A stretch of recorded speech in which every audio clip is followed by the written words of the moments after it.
तो ये क्वेश्चन आया है CE 2021 में। क्वेश्चन है आपका, if k is constant the general solution of the इस डिफरेंशियल इक्वेशन का जो जनरल सॉल्यूशन होगा वो किस फॉर्म में होगा। तो अगर जनरल सॉल्यूशन होता है तो मैंने सबसे पहले अपनी वीडियो में बताया था कि आपका k जितने भी हो उतने ऑर्डर का आपके पास डिफरेंशियल इक्वेशन होती है, तो एक कांस्टेंट k तो होगा ही। अब पहली वाली इक्वेशन में देखो y = x ln x, इसमें तो k ही नहीं है, ये तो जनरल सॉल्यूशन ही नहीं हो सकता, तो ये तो कैंसिल ही हो गया। ठीक है, बाकी के अब मतलब हम लोग वेरीफाई करके देखेंगे कैसे। पहले इसका सॉल्यूशन निकालेंगे, कैसे निकाल सकते हैं। अब देखो तो ये dy/dx plus py = q type की है, जहाँ पर p और q मैंने बताया था या तो कांस्टेंट हो या फिर फंक्शन ऑफ x होने चाहिए। यहाँ कांस्टेंट है, ठीक है, और यहाँ फंक्शन ऑफ x आ रहा है -1/x, तो ठीक चल रहा है। तो हम डायरेक्ट कर सकते हैं e∫−1/x dx, क्योंकि -1/x p की वैल्यू आई, तो ये हो जाएगा e∫log x, माइनस ऊपर जाएगा तो ये e∫log x⁻−1 बचेगी, तो e∫log समथिंग इज समथिंग, तो सिर्फ आपके पास इंटीग्रेटिंग फैक्टर आया x⁻−1 मतलब 1/x।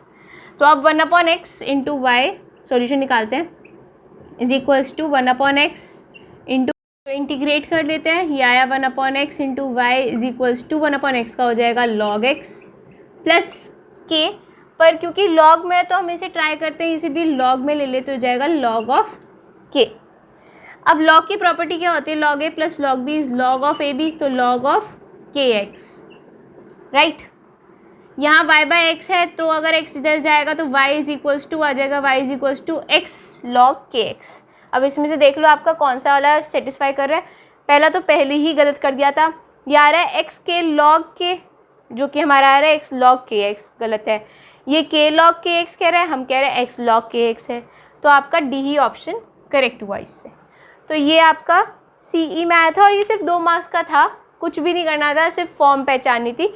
फॉर्म मैंने बता रखी है आपको किस तरह से पहचाननी है। ज़्यादातर आपकी वेरिएबल सेपरेबल और लीनियर से ज़्यादातर सबका काम हो रहा है, तो आपको बस लीनियर वेरिएबल सेपरेट मतलब फॉर्म्स आपको सब आनी चाहिए, बट लीनियर की ज़्यादातर आपसे पूछी जाती है, तो लीनियर से ही आपके क्वेश्चन ज़्यादातर सॉल्व हो जाता है।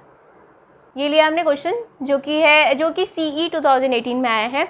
The solution of the equation x dy/dx plus y = 0 passing through this 1 1, तो मतलब x भी 1 है और y भी 1 है, तो इनमें से कौन सा होगा, x होगा, x² होगा, x⁻−1 होगी, x⁻−2 होगी।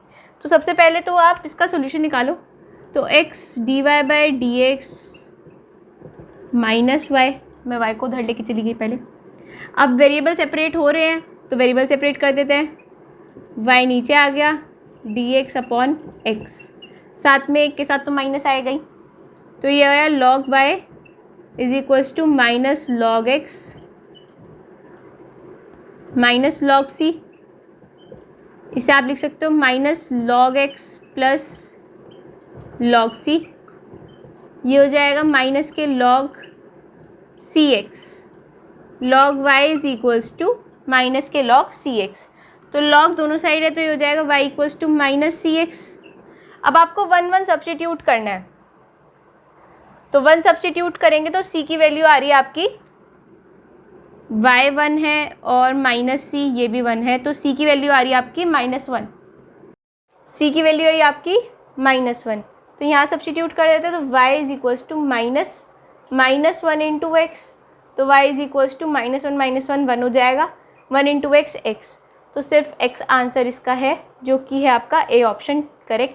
ये 1 मार्क का क्वेश्चन था और कुछ नहीं था, वेरिएबल सेपरेट, इंटीग्रेशन, सॉल्यूशन, और उसमें आपने 1 1 सब्स्टिट्यूट करके c की वैल्यू निकाल दी और कुछ नहीं। ये एक और क्वेश्चन आया था जो कि ME 2021 में आया था। ये क्वेश्चन आपका 2 मार्क का है। 2 मार्क में क्या पूछ रहा है ज़रा देखते हैं। ये कह रहा है consider the following differential equation. Differential equation दे रखी है 1 + y dy/dx = y। तो कौन सा सोल्यूशन ऐसा होगा इनमें से जो इस इक्वेशन को, इस कंडीशन को सेटिस्फाई करेगा कि जब x 1 होगा तब y भी 1 होगा। तो सबसे पहले तो हम इस सॉल्यूशन को ही निकालते हैं। कंडीशन तो उसके बाद सारी सेटिस्फाई करिए 1 1 पे, क्योंकि अगर आप 1 यहाँ पे पुट करोगे, y को 1 और x को 1, तो it will B 1 into e⁻1 will be e, और यहाँ पे भी e, ठीक है, और 1 यहाँ करेंगे तो 1 इंटू e⁻1 जो कि e है, और ये भी e ही आएगा जब x 1 होगा। तो जब y 1 रखेंगे तो जाएगा 2, y 1 रखेंगे तो जाएगा 2e और यहाँ पे 1 रखेंगे तो 2e, तो ये भी 2e is equals to 2e है। और ऐसे ही अगर आप 1 यहाँ रखोगे तो 2e आएगा, और यहाँ पर क्या हो जाएगा, 1 रखेंगे तो ये e प्लस ई जो कि 2e है, तो 2e is equals to 2e। तो मतलब सबके सब में 1 1 तो सेटिस्फाई कर रहा है, पर हमें देखना है इसमें से सॉल्यूशन कौन सा है इनका। तो सॉल्यूशन के लिए क्या हम लोग देखेंगे, आप क्या करोगे, वेरिएबल सेपरेबल दिख रहा है तो साफ y को इधर ले जाओ, तो ये हो जाएगा आपका 1 plus y upon Y D y, d x को उधर ले जाते हैं तो डी एक्स उधर चला गया, इंटीग्रेट कर देते हैं। y को आप चाहे सेपरेट कर सकते हो, तो it will be integration 1 upon Y D Y plus y से y कैंसिल, तो integration D Y is equals to integration D X. यह आया आपका log y plus Y is equals to X plus C. ठीक है, तो log y plus Y is equals to X plus C आ गया आपका। अब हमें तो चाहिए कि इसमें से है कौन सा सॉल्यूशन, तो वो देखते हैं पहले।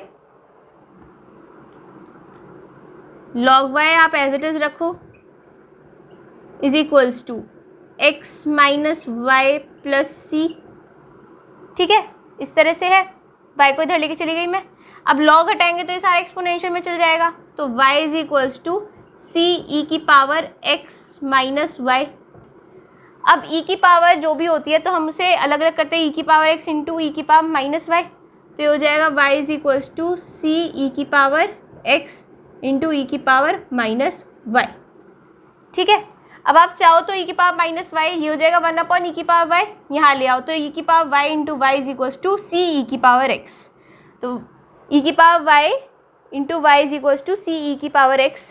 पहले ये चीज़ हम लिखते हैं, फिर उसके बाद ये कंडीशन सब्स्टिट्यूट करेंगे, उससे c की वैल्यू आ जाएगी, फिर उसमें से आपको पता चलेगा इनमें से कौन सा सॉल्यूशन है। Solution y is equals to C E की पावर x इंटू ई की पावर माइनस वाई। अब मैं पहले इसे e की पावर माइनस वाई को ऐसे लिख दूँ डिनोमिनेटर में, तो ये जाएगा e की पावर y हो जाएगा, इसे y के साथ मल्टीप्लाई करेंगे तो y ई की power y is equals to C E की पावर x।